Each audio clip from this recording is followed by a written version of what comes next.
The Lord be with you. And also with you. Thank you for coming to this town hall gathering of Mountain Shadows Presbyterian Church.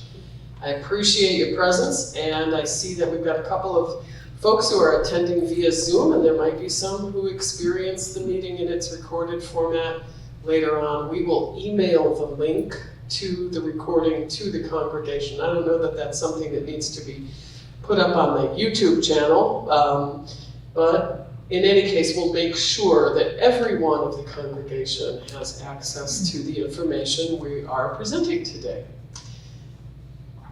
And we are presenting building project decisions made by the session of our congregation. So let's go to the next slide. Here's the purpose of our meeting. Indeed, to present sessions decisions regarding Mountain Shadows, building project, kitchen equipment, and capital campaign. And our purpose is also to answer your questions, and that'll be the last part of our gathering today. I'd like to just say thank you very much to Elder J.J. Johnston, who, along with a host of others, has poured tremendous energy into many things pertaining to the topics to be addressed today. Let's begin with a prayer in unison, in one voice. Creator God, thank you for building and blessing our church, for every person of this congregation, and every gift of time, talent, and treasure given to sustain this house of worship. We offer you our grateful praise. By your Spirit, guide this gathering so that we may speak and listen in a Christ-centered manner. Amen.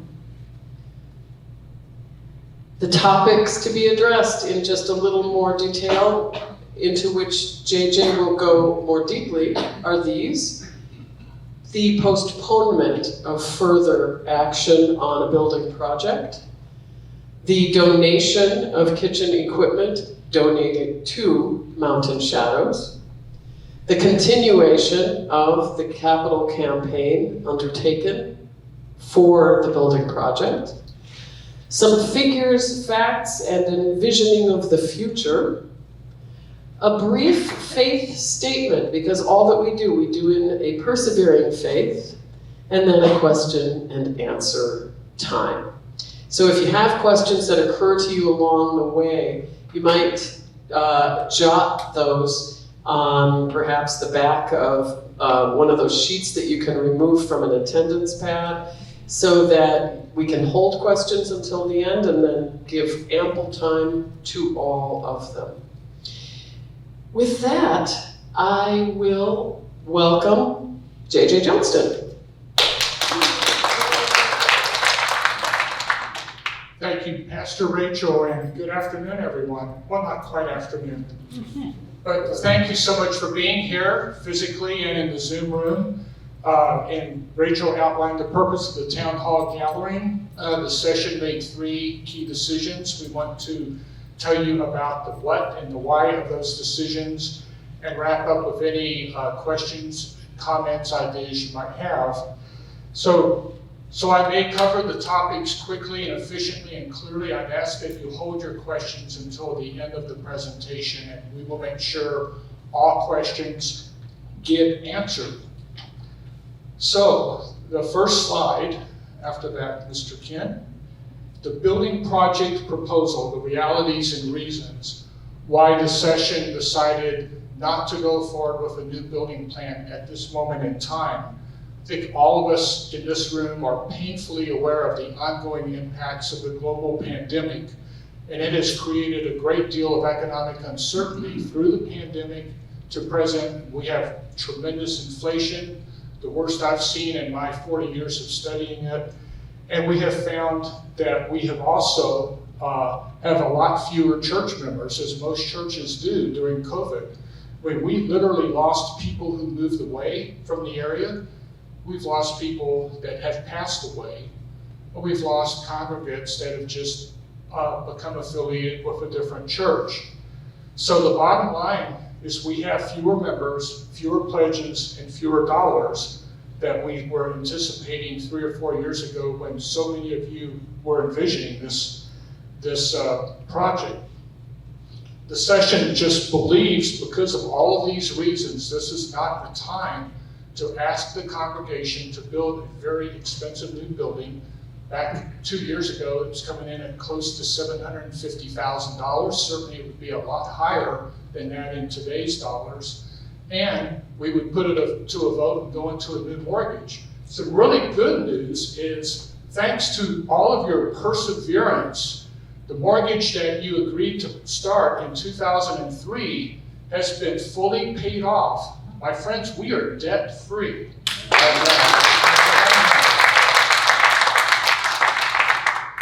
So this seemed to the session, and we've got a lot of input from all of you during the last few months, a good time to take pause, to pray hard, and discern what the next step for our church and its growth would be. So the session decided to pause the new building. We also decided that at least once a year, the session, whoever's on the session, will formally revisit that. So as economic conditions hopefully improve and we gather new congregants and new pledges, we will be excited to re-engage the new building topic. So next slide would be the decision we made regarding the kitchen equipment, because that, as all of you know, was donated to us by, Impact of Southern Arizona, Southern Impact. The only place that we have to store that equipment is in the visually challenging pod we have next to the women's restroom. But think about that. That's the only place we have to store this commercial grade kitchen equipment. Next slide, please. It is just no use to anyone in our storage pod. It's probably gathered docks, dust, and impacts, and insects, and other things. I know personally many of you helped Barbara McClure's husband, Jeff, moved the ovens here, and then a lot of us last summer hauled them into the pod. It takes a lot of space. Right now, it's doing no good for anyone. So it was a hard decision for the session to arrive at, but since we're not going to be building a new building in at least a couple of years, we want to see to a not-for-profit organization that is committed to feeding the hungry has use of this equipment. We hope to donate that equipment. We're welcoming any ideas you might have of organizations that would help. By the way, the storage rental is costing us $110.78 a month. So we didn't want to just continue that expense well into the future. So let's have the next slide, please. The capital campaign continuation was the third and final action that the session deliberately discussed. And I have some good news on the status of the campaign on that. So let's go to the next slide. First of all, excuse me just a moment. First of all, we have received $198,555 as of August 11th. Can you say that figure again? $198,555 has been received. And when we subtract the 10% for the mission outreach, that leaves $178,700 for the building. Thank you for that question. Yes. And the building, and I'm going to get to this in the last slide, but we have, as of 3 weeks ago, our last check, our last expense has been paid to Mr. Noah Detman. And we are coming at total cost for this whole sanctuary remodel, all of the changes, all of the AV.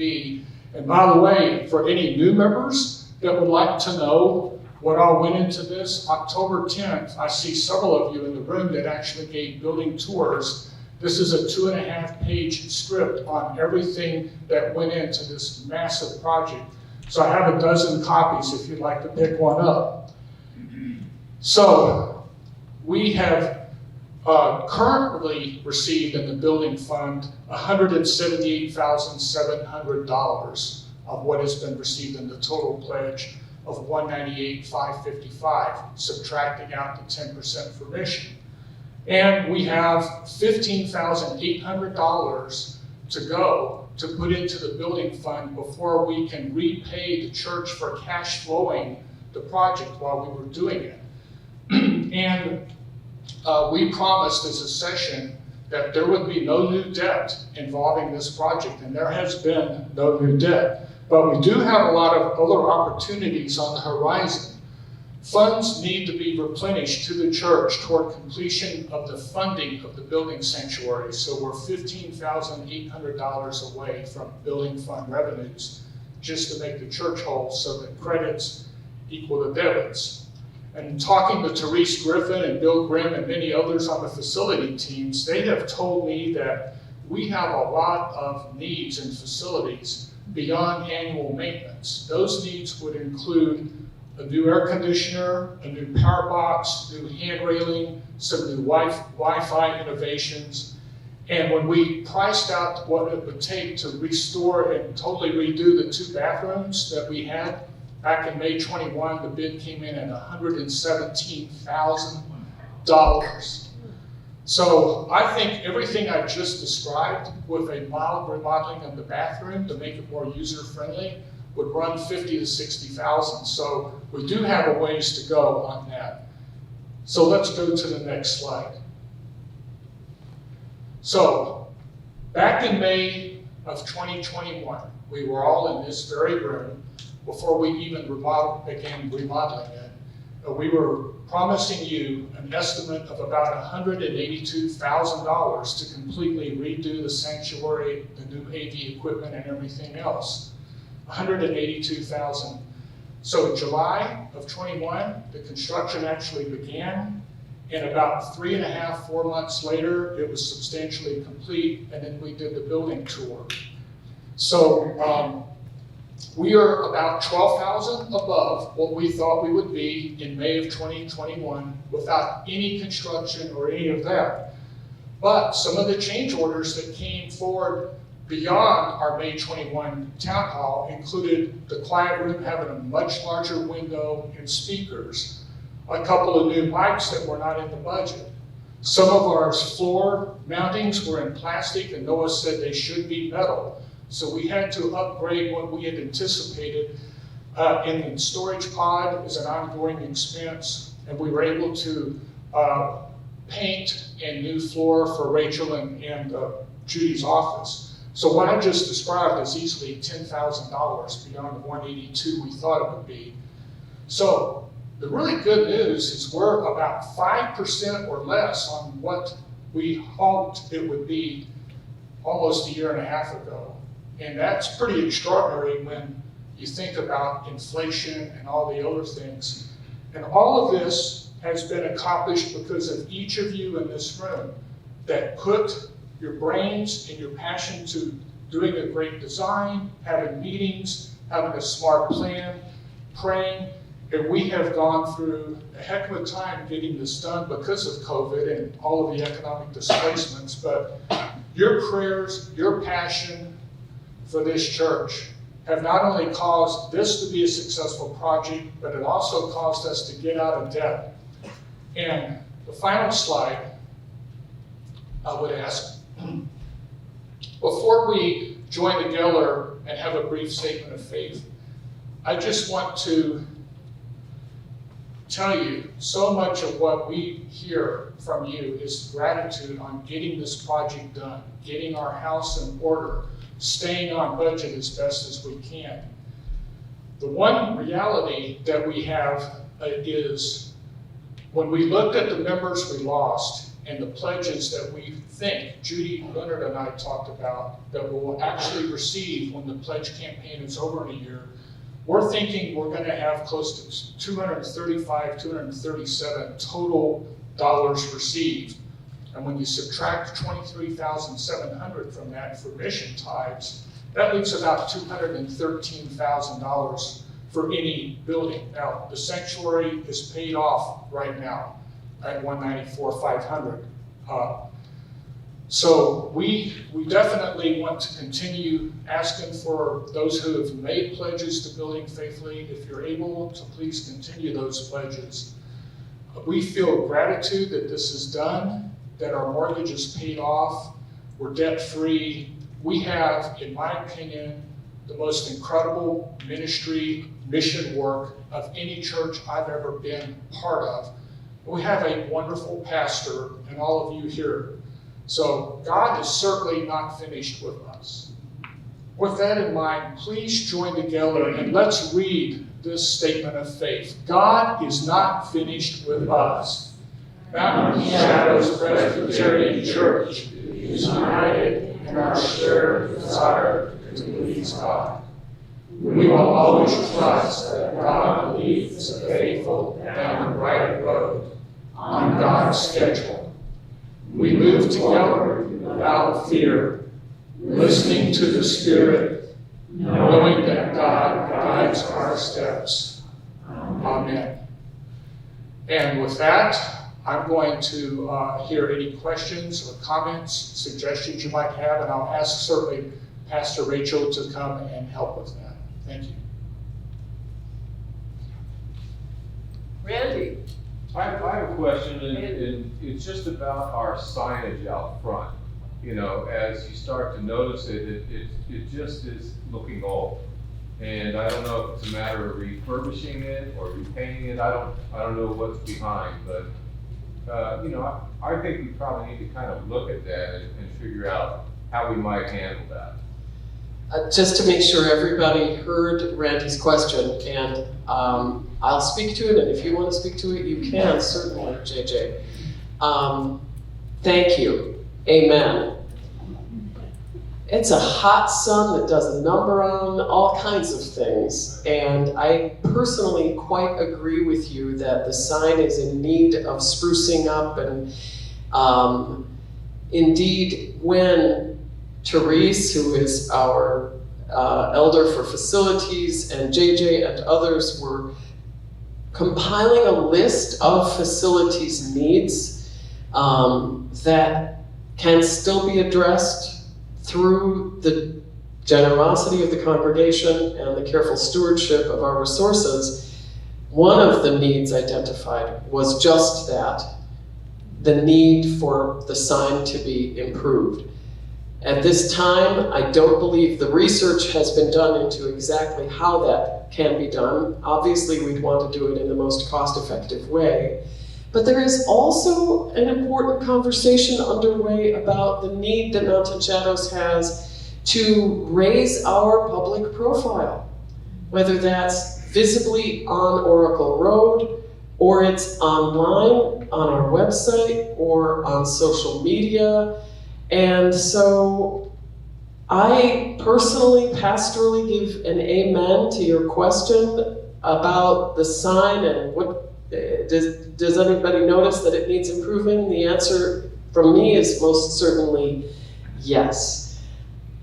Did you want to elaborate, JJ? Thank you. And I'm going to walk over and have Therese Griffin, who heads our facilities ministry and so many other things, give some additional information. Therese. Thank you.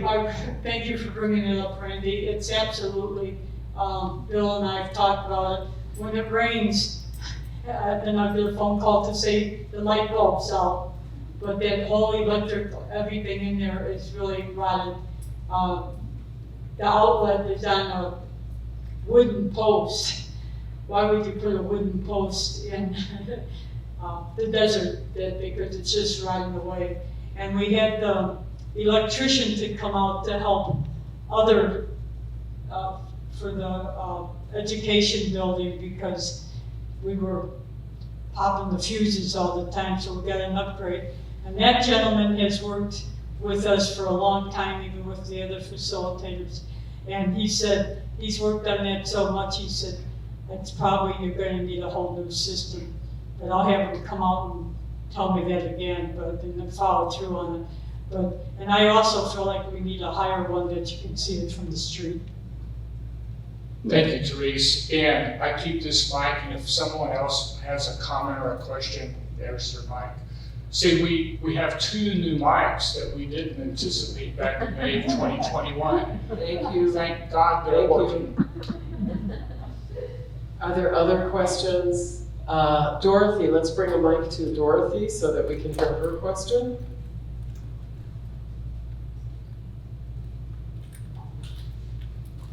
I was trying to take notes because they weren't up on the slides. I got what the May estimate was, but could you please repeat, after I free up my hand, what the August 2022 actual was for what we've completed? Thank you. Glad to. I believe we didn't put the dollars on the PowerPoint because that was made about a week before I got the spreadsheets. So we had estimated, well, right now the dollars, let me get the last question first. We are $194,500 total expense versus $182,000 that we had estimated in May of 21. And I gave several examples on why we were over that, adding the mics in the quiet room and upgrading the floor. And there were a lot of other reasons for it, but everyone who has worked on this project's been very, very conscious of the finances. We treat this as our own money because we have given this back to the Lord to get this house in order. So I really appreciate the question, Dorothy, and I wanted to see if there was anything else on your mind. I'd like to just repeat those numbers as I heard them. 182,500 and change, 182,000 and change was the estimate in May of 2021. Actuals 194. 500. So the actual amount spent came in higher than that 182. Dorothy, would you like to comment? First, thank you. A follow-on, just to clarify, the needs that you had on the slide and you spoke to just now are not, is it true that they are not part of our general fund? Things like, making sure the roof isn't leaking or stuff like that. It's new capital spending, not general fund expenditures? I'm not sure I'm the best one to answer that question. I'm fairly new on your finance team, but what I was trying to say in the commentary is, in addition to the typical annual ongoing maintenance problems, we know we're going to need another new roof.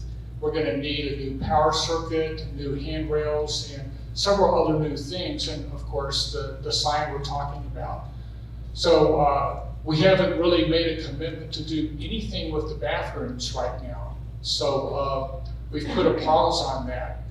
But I want to see if Therese wanted to add any insight as to that, budget-wise. I would also, after Therese speaks, I'm putting you a little on the spot, Jeff states, but I wonder if you might care to speak to the question about budgeted expenses for facilities versus capital needs and how those get funded for building improvements. Go ahead, Therese. Yeah, we're looking at, and Joy's part of her suggestions also, we need to do some upgrades, but it would be, like our paper towels are so high, the child couldn't reach it or somebody elderly, and to get more, so it would be that type of equipment to move things down lower and have all 3 bathrooms running on the same type of automatic paper towel reliever and that, because it's crazy, we ordered 3 different kinds of paper towels. So, we have all that waiting, so. So I'm going to remind us of the question, which had to do with budgeted amounts in our operating budget for facilities maintenance as compared to not budgeted building improvements toward which capital funds are spent. Right. That's the nature of the question, and I if I guess heard it right. And I Let's guess focus on that. And I guess I was just going to say, that's why we kind of tabled that big price up to redo the whole thing. So we just want to do important upgrades, but not a whole new restrooms. Jeff, would you like to add anything to that for clarity? Because I don't Feel have a free to clear come answer. on forward, Jeff, if you'd I like. don't want to be that visible. I'm sorry to throw things at me.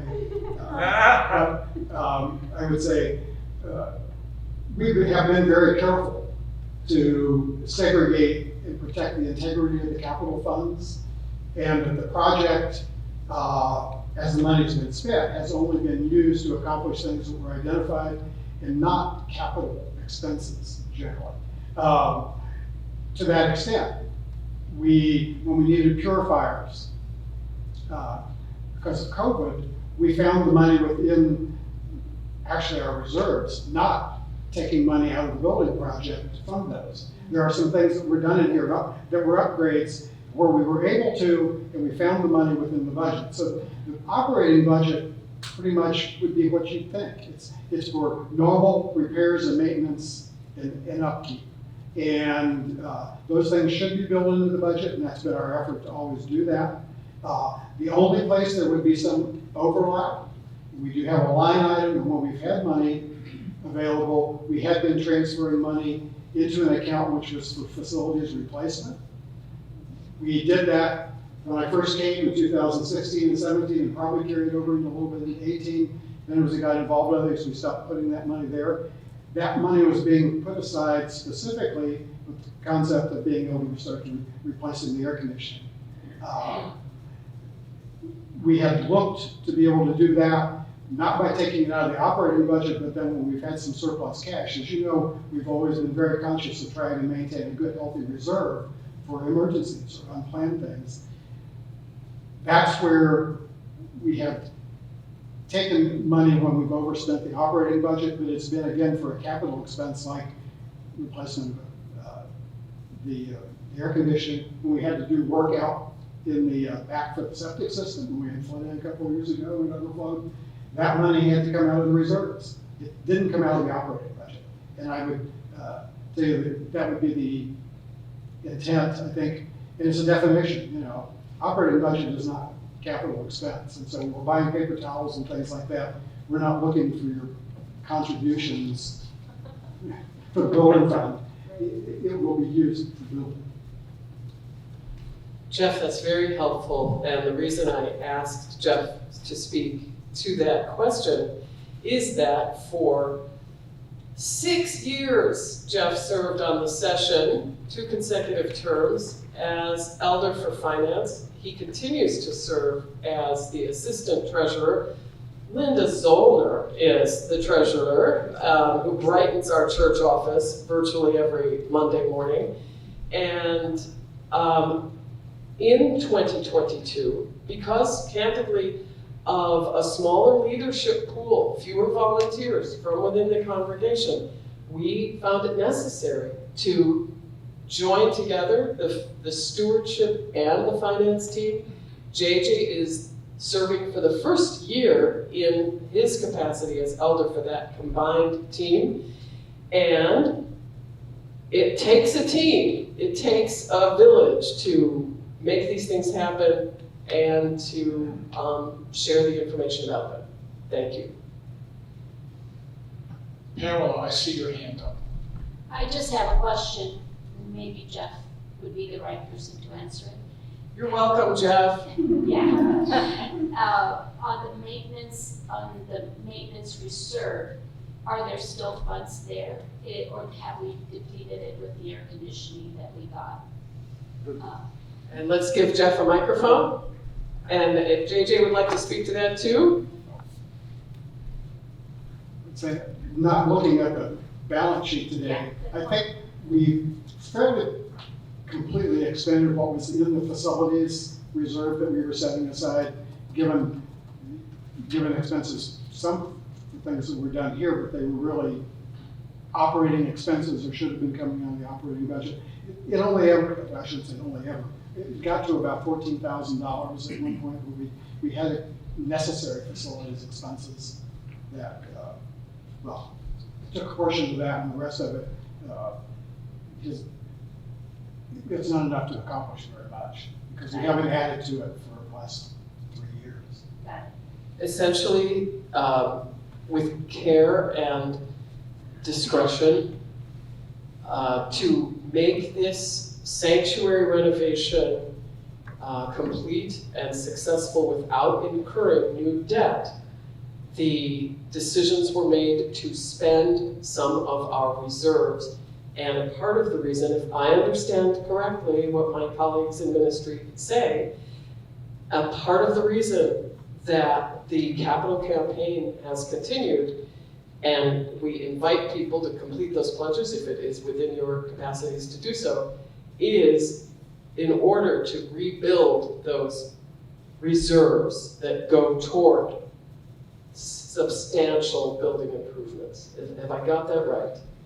Yes. I think that, the significant expense that came along was the need to do the parking lot, which really was something we hadn't really reserved for, and so we don't know if that came out of the facilities money, but it came out of the surplus from the years that we built up for our reserves. But I think it's still somewhere around $95,000 to $100,000 in reserves at this point, which Yes. cover operating expenses and everything else. And you bring up, Pamela, a very good question. Pamela is one of the several folks that gave the tours back October 10th. And those of you who have not taken the tour or have the details on what went into this building, I have a dozen copies. I'd be glad to give you one. But to the point of the question, because of COVID safety protocols, new air conditioning and 3 HVAC systems had been installed. New air purifiers with ultraviolet lights and ionization and carbon-free filters have been installed. Clean, fresh, and dust-free air will keep visitors cool and healthy. And this has taken a lot of coordination because this was not part of the initial design before COVID. We knew these things would happen, but COVID really forced our hand. And also, we have so many great new assets in the sanctuary for worship and music. And I think Ken and Stevie would agree that equipment is operating above our most optimistic expectations. We're still tweaking it, Dr. Pennington, but we're going to get there. Well, it's getting a little past the noon hour. I would welcome any other questions in front of the group or come and talk with me one-on-one after this. Judy, is that Judy Hans behind Yes, your desk? I Has see. a question. Thank you. I'm going to remove the mask because I can't speak through it very That's well. okay. First of all, as a founding member of this church, among others, I am thrilled that we have a new, beautiful sanctuary to worship in. Because many years ago, when I first came here, I was meeting over at Sun City in the recreation building. And when a group was formed to decide to branch out and form a congregation somewhere else that was at that time just being formed, I was part of that group. And there were many that said, oh no, we don't have enough members. We don't have enough money. We can't possibly, there's other churches nearby that have large congregations, other Presbyterian churches in fact. And it's not gonna work. Well, it's worked. So, you have to have faith in the future. And I felt that when I worked on the committees recently to build a new, very ambitious extra building besides our fully renovated sanctuary, that I was excited. And I said, hey, we're moving forward. This is great. We're going to really branch out. We're going to become more open to the community. And I was very excited about the new kitchen particularly. And then I was very disappointed when things didn't happen. But It will sometime in the future, and I have faith that it will sometime in the future. Just because this building became a reality when a lot of people said it wouldn't become a reality up here.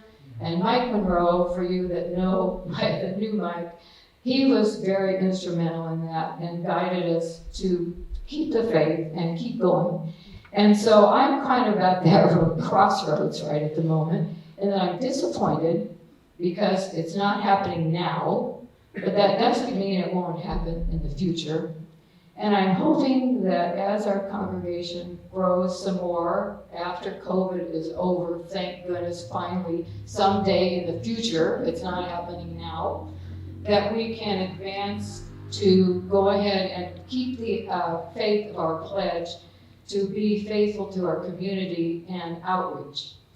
And so, you know, I read a daily devotional, and this morning, this is what it said, and I want to read it to you because I thought, well, isn't the Lord funny? You know, He gives it to us every day. This was from Psalm 138:8, and the little devotion kind of, reads a little differently maybe than our thing here.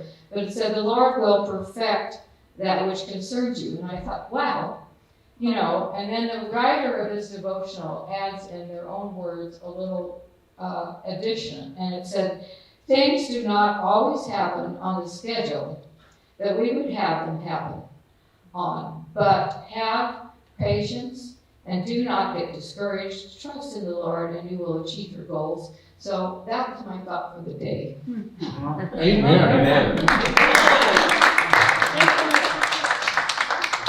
Neither JJ nor I put Judy up to that sermon. She preached it because the Spirit moved her. Thank you, Judy. I would also, Judy, that was beautifully expressed. I remember 4 years ago, we gave a PowerPoint presentation that we were thinking we could do the sanctuary remodel and the new building for $600,000.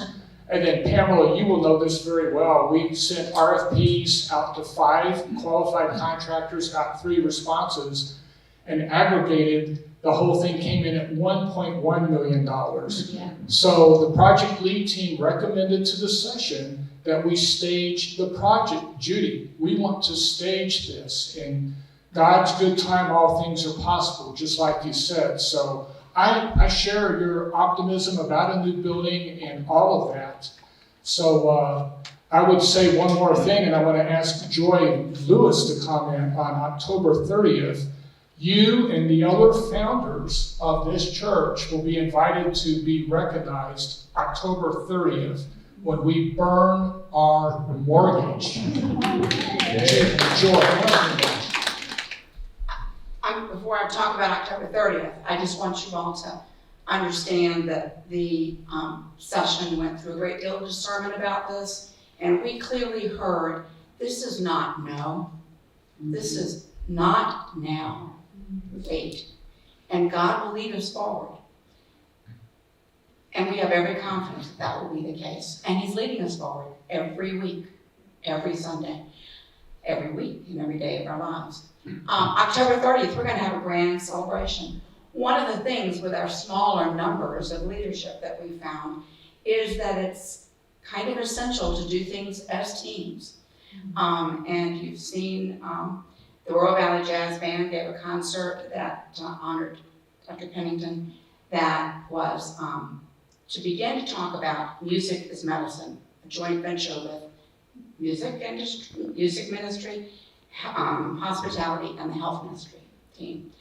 Last Sunday, when I was not able to be here with you because I was watching a grandchild get baptized in Virginia, you had coloring for stress reduction as another way. So the health ministry is looking at ways in this coming year that we can help us move from lament to hope. October 30th is going to be one of those days. It's a grand celebration. It is our 25 quarter century. We're going to be 25 years old. birthday celebration.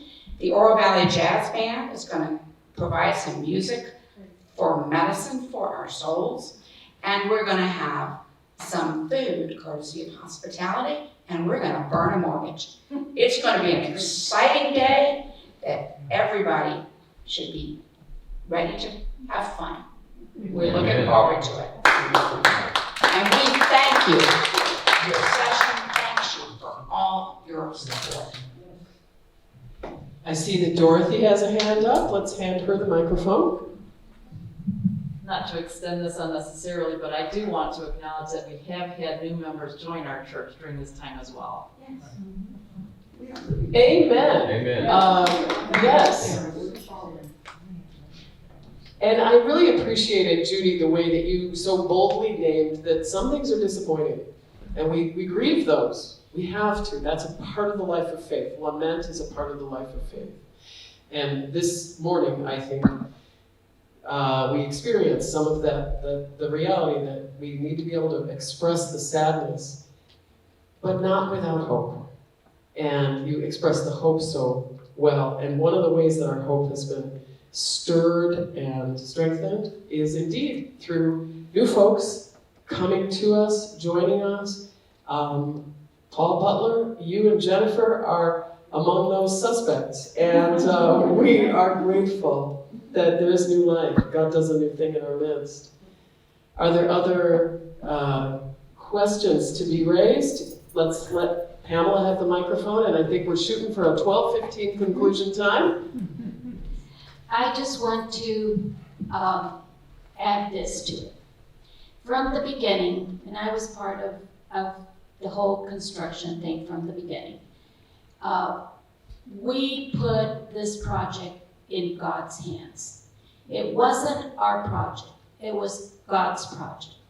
And we went forward with much enthusiasm, the kitchen, the whole 9 yards, a big building.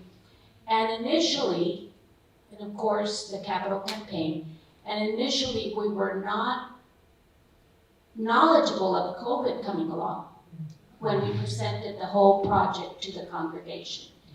Then COVID happened, and the initial thought was that we were going to do that building first before the sanctuary. That was the initial thought. And all of a sudden, God let us know, sanctuary first. He knows what he's doing. We would be with a half-done building without funds or enough members to go forward.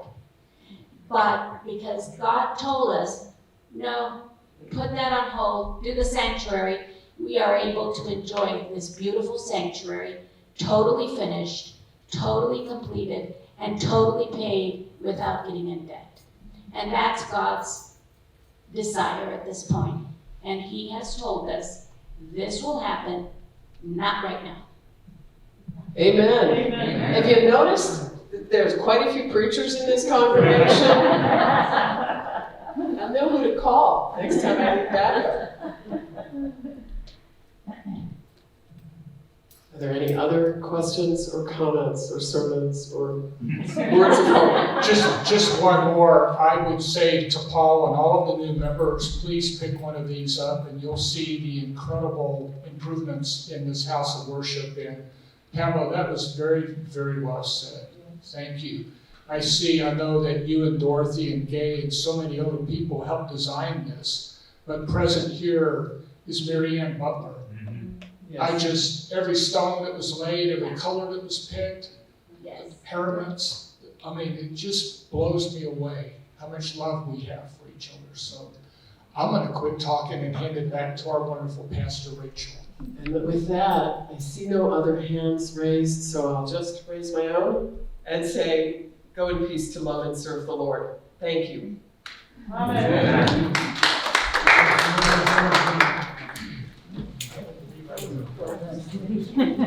Well, isn't it